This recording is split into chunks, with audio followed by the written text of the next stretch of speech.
بسم اللہ الرحمن الرحیم۔ السلام علیکم ناظرین۔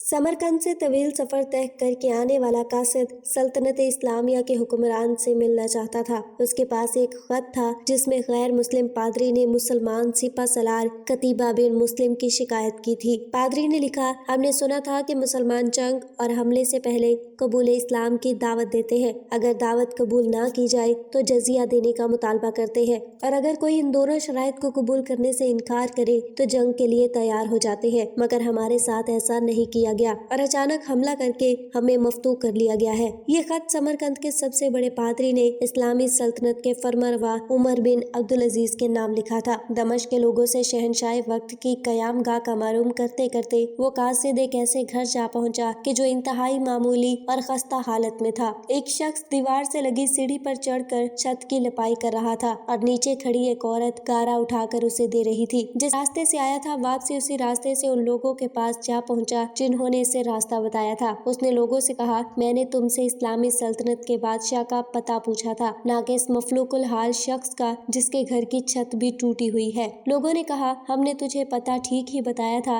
وہی حاکم وقت عمر بن عبدالعزیز کا گھر ہے۔ قاصد پر مایوسی چھا گئی اور بے دلی سے دوبارہ اسی گھر پر جا کر دستک دی۔ جو شخص کچھ دیر پہلے تک لپائی کر رہا تھا وہی اندر سے نمودار ہوا۔ قاصد نے اپنا تعارف کرایا اور خط عمر بن عبدالعزیز کو دے دیا۔ عمر بن عبدالعزیز نے خط پڑھ کر اسی خط کی پشت پر لکھا، عمر بن عبدالعزیز کی طرف سے سمرقند میں تعینات اپنے عامل کے نام۔ ایک قاضی کا تقرر کرو جو پادری کی شکایت سنے۔ مہر لگا کر خط واپس قاصد کو دے دیا۔ سمرقند لوٹ کر قاصد نے خط کا جواب اور ملاقات کا احوال جب پادری کو سنایا تو پادری پر بھی مایوسی چھا گئی۔ اس نے سوچا، کیا یہ وہ خط ہے جو مسلمانوں کے اس عظیم لشکر کو ہمارے شہر سے نکالے گا؟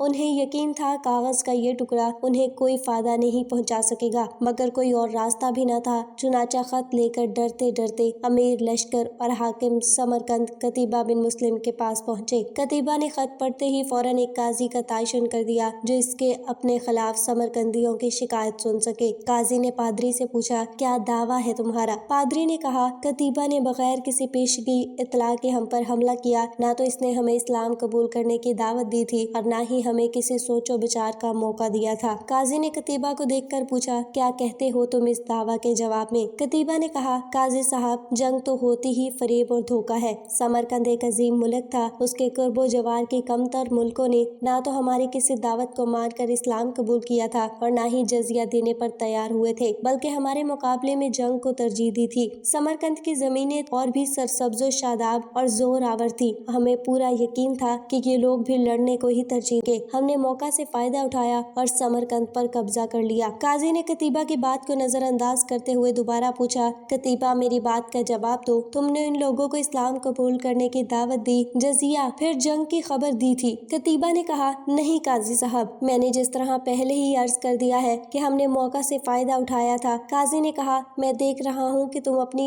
غلطی کا اقرار کر رہے ہو، اس کے بعد تو عدالت کا کوئی اور کام رہ ہی نہیں جاتا۔ اللہ نے اس دین کو فتح اور عظمت تو دی ہی عدل و انصاف کی وجہ سے ہے، نہ کہ دھوکہ دہی اور موقع پرستی سے۔ میری عدالت یہ فیصلہ سناتی ہے کہ تمام مسلمان فوجی اور ان کے عہدیدار بے ماں اپنے بیوی بچوں کے، اپنی ہر قسم کے املاک اور مال غنیمت چھوڑ کر سمرقند کی حدوں سے باہر نکل جائیں اور سمرقند میں کوئی مسلمان باقی رہنے نہ پائے۔ اگر ادھر دوبارہ آنا بھی ہو تو بغیر کسی پیشگی اطلاع و دعوت کے اور 3 دن کی سوچ و بچار کی مہلت دیے بغیر نہ آیا جائے۔ پادری جو کچھ دیکھ اور سن رہا تھا وہ ناقابل یقین تھا۔ چند گھنٹوں کے اندر ہی مسلمانوں کا عظیم لشکر قافلہ در قافلہ شہر کو چھوڑ کے جا چکا تھا۔ سمرقندیوں نے اپنی تاریخ میں ایسا کبھی نہیں دیکھا تھا کہ جب طاقتور فاتح قوم کمزور مفتوح قوم کو یوں دوبارہ آزادی بخش دے۔ ڈھلتے سورج کی روشنی میں لوگ ایک دوسرے سے سرگوشیاں کرنے لگے کہ یہ کیسا مذہب اور کیسے پیروکار ہیں۔ عدل کا یہ معیار کہ اپنوں کے خلاف ہی فیصلہ دے دیں اور طاقتور سپہ سالار اس فیصلے پہ سر جھکا کر بھی عمل کر دے۔ تاریخ گواہ ہے کہ تھوڑی ہی دیر میں پادری کی قیادت میں تمام شہر کے لوگ گھروں سے نکل کر لشکر کے پیچھے سرحدوں کی طرف دوڑے اور لا الہ الا اللہ محمد الرسول اللہ کا اقرار کرتے ہوئے ان کو واپس لے آئے کہ یہ آپ کی سلطنت ہے اور ہم آپ کی رعایا بن کر رہنا اپنے لیے فخر سمجھیں گے۔ دین رحمت نے وہاں ایسے نقوش چھوڑے کہ سمرقند عرصہ تک مسلمانوں کا دارالخلافہ بنا رہا۔